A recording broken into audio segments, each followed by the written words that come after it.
ከአመት ከሁለት ዓመትና ከረጅም ልፋት በኋላ ጽንስ የተፈጠረላችሁ ጥንዶች በዚሁ አጋጣሚ እንኳን ደስ ያላችሁ ማለት እፈልጋለሁ። ጽንስ ከተፈጠረላቸው በኋላ ደግሞ ከ58% በላይ የሚሆኑት ማለት ነው ጾታውን ለመለየት በጣም ጉጉት ያድርባቸዋል። በሚገርማችሁ ሁኔታ ጉግል ላይ ሰርች ያደርጋሉ፣ ዩቲዩብ ላይ የተለያዩ ቪዲዮዎችን እንግዲህ ሲፈልጉ ይውላሉ ማለት ነው። በዛሬ ቪዲዮ እንግዲህ በትክክል ጾታውን እንዴት አድርጋችሁ ነው ማወቅ የምትችሉት ሳይንሳዊ መንገዱን ማለት ነው። ፕላስ ደግሞ የተለያዩ ማህበረሰቡ ላይ እንግዲህ አባባሎች አሉ። ወንድ ሲሆን እንደዚህ ነው፣ ሴት ስትሆን እንደዚህ ነው የሚባሉ የትኛው ይሰራል የትኛው ደግሞ አይሰራም የሚለውን በአጭር ደቂቃ ልነግራችሁ ነው የመጣሁት ማለት ነው። ቪዲዮውን እስከ መጨረሻ ተመልከቱ። ሰላም እንዴት አላችሁ ውድ ቤተሰቦቼ? እንኳን ወደ ወርቁ ሚዲያ ዩቲዩብ ቻናል በድጋሚ በሰላም መጣችሁ። ሰብስክራይብ ያላደረጋችሁ አዲስ ቤተሰቦች እንግዲህ ሰብስክራይብ እንድታደርጉኝ በትህትና ጠይቃችኋለሁ ማለት ነው። ቪዲዮውን ስትጀምሩ ላይክ አድርጋችሁ ጀምሩት፣ ለብዙ እናቶች እንዲደርስልኝ። ጥያቄ የፈጠረባችሁ ነገር ካለ ኮሜንት ሴክሽን ላይ ያስቀምጡ፣ የእያንዳንዱ ሰው ነው የምመልስ። አሁን ጊዜያችሁን ሳልሻማ ወደ ቪዲዮ ሂጃለሁ። እንግዲህ ቅድም ለመጥቀስ እንደተሞከረው ማለት ነው ጽንስ ከተፈጠረ በኋላ በትክክል እንዴት አድርገን ጾታውን እንለየው ማለት ነው። ሳይንሳዊ መንገዱን በመጠቀምና አንዳንድ አባባሎችም እንግዲህ የትኞቹ ትክክል ናቸው የትኞቹ ደግሞ ስህተት ናቸው የሚለውን ነው ጠቅላላ አድርጌ የምነግራችሁ። በመጀመሪያ እንግዲህ የምናነሳው ውድ ቤተሰቦች ምንድነው የልጆቹን ወይም ደግሞ የጽንሱን የልብ ምት በማወቅ ጾታው ይታወቃል ወይ የሚል ነገር ነው እንግዲህ ጥናቶችም እንደሚያሳዩት ማለት ነው። እናንተም ሰምታችሁ ልታውቁ ትችላላችሁ። የልጁ የልብ ምት በጣም ከጨመረ ወንድ ልጅ ነው፣ በጣም ከቀነሰ ደግሞ ሴት ልጅ ናት ተብሎ ይታሰባል እንደ አባባልም ማለት ነው። ነገር ግን 500 እናቶች እርጉዝ እናቶች እንግዲህ ተወስዶ የሆነ ጊዜ ጥናት ተደርጎ ነበረ። ከዛ በኋላ ያ ጥናት እንደሚያሳየው እንግዲህ ወንዶቹ ስንት ሆኑ? 140 ቢት ፐር ሚኒት። ያ ማለት ምንድነው? 140 ጊዜ የልብ ምት አላቸው በአንድ ደቂቃ ውስጥ። ሴቶችንም ሲያዩ እንግዲህ 151 አካባቢ ነው የሆነው የልብ ምታቸው በአንድ ደቂቃ። ስለዚህን ሪሰርች ሲያዩት ማለት ነው አወዛጋቢ ነው፣ ወይም ደግሞ በትክክል ፐርፌክት የሚሰራ ነገር አይደለም። በድጋሚ ይህ ሪሰርች አጥጋቢ ሳይሆንላቸው ሲቀር እንግዲህ 650 እናቶችን አምጥተው ሪሰርች ሰሩ ማለት ነው። በድጋሚ ማለት ነው ሲሰሩ አሁንም የሆነባቸው እንዴት ነው 167 እንዲያውም መጣባቸው የልጆች ወይም ደግሞ የጽንሱ የልብ ምት። ሴቶችም ወንዶችም ተቀራራቢ የሆነ አቨሬጅ የልብ ምት እንደዛ አገኙ።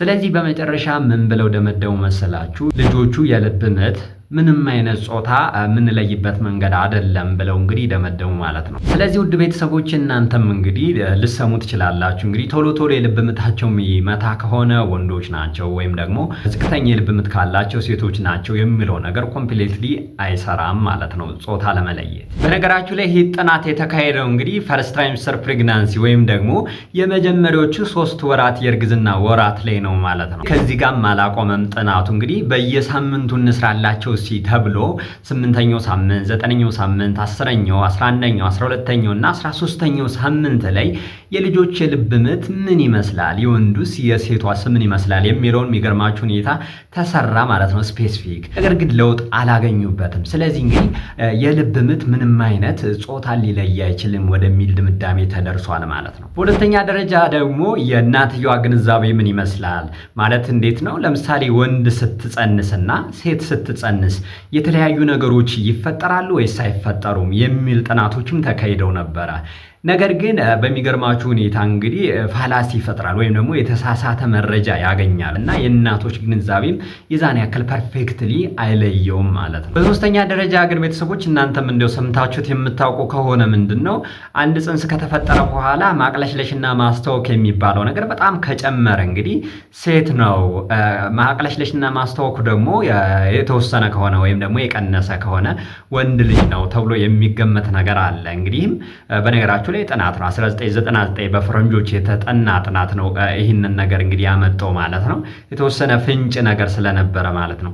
ነገር ግን ዲቴል ሲጠና ይሄ ነገርም ፌል አድርጓል። ድጋሜ ተጠንቶ ነበር በነገራችሁ ላይ ይሄ ጥናት ማለት ነው።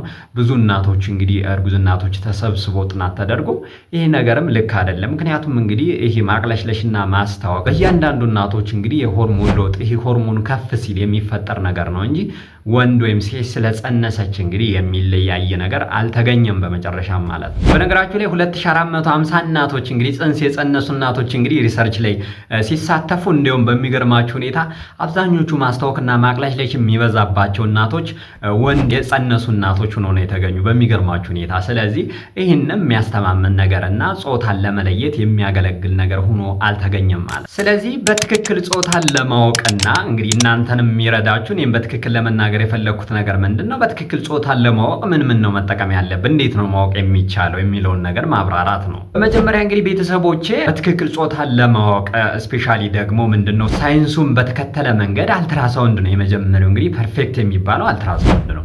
ይሄ አልትራሳውንድ ግን መቼ መነሳት አለበት መሰላችሁ? ፈርስት ትራይምስተር ፕሬግናንሲ ወይም ደግሞ የመጀመሪያዎቹ 3 ወራት ላይ ቢነሳ በጣም የተሻለ ነው። ለምሳሌ ከ11ኛው ሳምንት እስከ 14ኛው ሳምንት የተነሳ አልትራሳውንድ ከሆነ እስከ 75% እንግዲህ ፐርፌክትሊ ጾታውን የመለየት ቻንሳችን ሰፊ ነው የሚሆነው ማለት ነው። ነገር ግን ቤተሰቦች እዚህ ጋር አስተውሉልኝ፣ አልትራሳውንዱም እንግዲህ ይለያያል።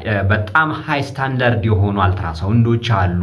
ፕላስ ደግሞ የባለሙያም ደግሞ እውቀት ወይም ብቃቱ ይለያያል ማለት ነው። እነዚህ ተደማምረው እንግዲህ በዚህ ሰዓት ከተነሳችሁ እንግዲህ ዲቴል ይታወቃል ማለት ነው። ነገር ግን ከ14ኛው ሳምንት በላይ ከተነሳችሁት እንግዲህ ኦልሞስት 100% በሚባል ደረጃ ይታወቃል ማለት ነው ጾታው። ምክንያቱም ምንድነው ለምሳሌ ወንድ ከሆነ ብልት አካባቢ እንግዲህ የማደግ አይነት ነገር ስክሮተም ምናምን የሚባሉት ነገር የማደግ አይነት ነገር ስላሉ በቀላሉ ይለያል ማለት ነው። እንግዲህ ምን አልኳችሁ? አልትራሳውንድ ፐርፌክት የሚሆነው ወይም በትክክል 100% የሚያሳየን መቼ ነው አልኳችሁ?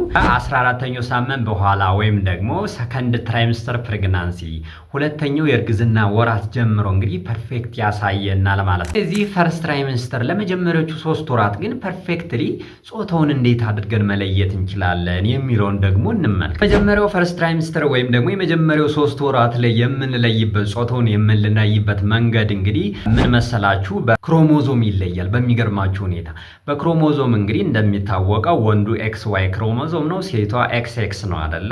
እንግዲህ ፓርትነሮቹ ማለት ነው ወይም ባልና ሚስቶቹ። ከዛ በኋላ እንግዲህ ልጁ ወይም XX ወይም XY የመሆን ቻንስ ነው ያለው ማለት ነው። ስለዚህ ዲተርማይን የሚደረገው ወይም ጾታው የሚወሰነው በወንዱ የዘር ፈሳሽ ነው ማለት ነው። ይህ ግልጽ ነው አይደለ? ስለዚህ የፕላሴንታ ወይም የእንግዴ ልጅ ከሚባለው ነገር የተወሰነ ቁራጭ ነገር ተወስዶ በሚሰራ የላብራቶሪ ውጤት እንግዲህ ጾታውን ማወቅ ይቻላል ማለት ነው። ይሄ አሰራር ምን ይባላል መሰላችሁ? ኮሮኖይክ ቬለስ ሳምፕሊንግ በመባል ይጠራል ማለት ነው። ይሄ ፕሮሲጀር ወይም ይሄ አሰራር ማለት ነው። ሌላኛው ደግሞ የምናውቅበት መንገድ ቤተሰቦች ምንድነው? ነን ኢንቫንሲ ፕሪናታል ቴስቲንግ የምንለው ነው ወይም ደግሞ NIPT የሚባል ምርመራ አለ ማለት ነው። ይሄ በጣም ሪስክ የለውም፣ ቀላል ነው። እንዴት ነው የሚደረገው? ከእናትየዋ ብቻ ደም በመውሰድ እንግዲህ ምርመራ ተደርጎ የሚታወቅ ነው የልጁን ጾታ ማለት ነው። ይህም በጣም ቤስት ነገር ነው እንግዲህ የሚገኝ ከሆነና ውድ ካልሆነ። ይህ ፕሮሲጀር እንግዲህ ጄኔቲክስ ለመለየት እንጂ ዛኔ ያክል ለጾታ መለየት ብዙ ጊዜ የምንጠቀምባቸው ነገሮች አይደሉም። ስፔሻሊ አሁን የነገርኳችሁ NIPT ያልኳችሁ ነን ኢንቫንሲ ፕሪናታል ቴስቲንግ ያልኳችሁ ከእናትየዋ ደም በመውሰድ እንግዲህ የሚሰራው ነገር ለጄኔቲክ ብዙ ጊዜ የሚሰራ ፕሮሲጀር ነው። በሌላኛውና ሶስተኛው ግን ምንድነው? አሚኖሴንቴሲስ የምንለው። አሚኖሴንቴሲስ ማለት እንዴት ነው? እንግዲህ ፈሳሽ በመቅዳት እንግዲህ አሚኖቲክ ፍሉድ አለ አይደለ? እሱን በመቅዳት የሚታወቅ ነው። እንግዲህ ይሄንም በጣም ሪስክ ያለው ፕሮሲጀር ነው። ስፔሻሊ ደግሞ ይሄ ፕሮሲጀር የሚሰራው እንዴት ነው? አሁንም ጄኔቲክስ ለማወቅ እንጂ ለጾታ ተብሎ የሚሰራ ነገር አይደለም። ግን ጾታውንም በዛው ማወቅ ይቻላል። ፕላስ ደግሞ ይሄ ሜዲካል ኬዝ ያለባቸው ጽንስ ከተፈጠረ ያ ማለት እንዴት ነው? ልጁን ለማከም ሲባል ራሱ የግዴታ መሰራት ካለበት ብቻ የሚሰሩ ፕሮሲጀሮች ናቸው ማለት ነው። ምክንያቱም እንግዲህ ጾታ መለየቱ የዛን ያክል እንዲያስገዳጅ ካልሆነ እንደው ግዴታም ስላልሆነ ማለት ነው። ሌላው ግን ውድ ቤተሰቦች ምንድነው አንዳንድ እናቶች እንግዲህ ሲናገሩ ሰምታችሁ ከሆነ ለምሳሌ ካረገዙ በኋላ የዘንድሮ ልጅ ጽንሱ በጣም እንደው ወፍራም ነው፣ ሰውነቴን እየከበደኝ ነው፣ በጣም ተለቀብኝ፣ ስለዚህ ወንድ ነው፣ ደግሞ ቀለል ያለች ስትሆን ደግሞ አጥንቷ ቀላል ነው እና ሴት ነች አይነት ነገር እንደው መላመት ሰምታችሁ ሊሆን ይችላል። በነገራችን ላይ የሚያስተማምን ነገር የለውም። እንግዲህ እንደው በአጋጣሚ ሊሳካ ይችል ይሆን እንደው እንጂ ፐርፌክት የሆነ ከሳይንስ ጋር ሪሌትድ የሚያደርግ ነገርም አይደለም ማለት ነው። ሌላኛው ደግሞ የሰውነት ቅርጽ ወይም ደግሞ የሆዳቸውን ቅርጽ በማየት እንግዲህ ይህ ወንድ ነው ይህ ሴት ነው እንዲሁ ሲባልም ሰምታችሁ ልታውቁ ትችላላችሁ። ይሄ የሚወሰነው እንግዲህ የእናትየዋ የሆድ ቅርጽ ይወስነዋል በመጀመሪያ ደረጃ። በሁለተኛ ደረጃ ደግሞ የልጁ አቀማመጥ ይወስነዋል። እንግዲህ የልጁ አቀማመጥ አለ አይደለ? ለምሳሌ በጎኑ ሊሆን ይችላል፣ በጭንቅላቱ በቂጡ ሊመጣ ይችላል። ያን አቀማመጡ ሊወስነው ይችላል እንጂ እንግዲህ ጾታ የምንለይበት መንገድ የለም ማለት ነው እንዳጠቃላይ። በመጨረሻም የምለው ነገር ምንድነው ውድ ቤተሰቦቼ፣ እንግዲህ ወንድም ተወለደ ሴትም በነገራችን ላይ እንግዲህ ጤነኛ ልጅ ይስጠኝ ነው የሚባል። ጤነኛ ልጅ ከመስጠቱም በተጨማሪ እንግዲህ እርግዝናው በሰላም ተጠናቆ እንግዲህ ልጃችሁም እናንተም እንግዲህ በሰላም ተገላግላችሁ ልጃችሁን ለማቀፍ ያብቃችሁ እንጂ ዛን ያክል እንደው የሚያሳስብ ነገርም አይደለም ጾታ ማለት ነው። እንደው እንዴት አድርጋችሁ መለየት እንዳለባችሁ ለመናገር ያክል እንጂ ማለት ነው። የዛሬ ቪዲዮ ይህን ይመስል ነበረ። እንደሚጠቅማችሁ አልጠራጠርም። ሰብስክራይብ ያላረጋችሁ ቤተሰቦች በድጋሚ ሰብስክራይብ በማድረግ እንግዲህ የኖቲፊኬሽን ምልክቷን ይጫኑላለው። ቪዲዮ ላይክ አድርጉት። ኮሜንት ሴክሽን ላይ ኮሜንት አስቀምጡልኝ፣ ሁላችሁ መልሳለሁ። ከወደዳችሁት ደግሞ ሼር አድርጉልኝ። በሌላ ቪዲዮ መለሳለሁ። አብራችሁኝ ስለነበራችሁ አመሰግናለሁ። ቸር ሰንብቱ።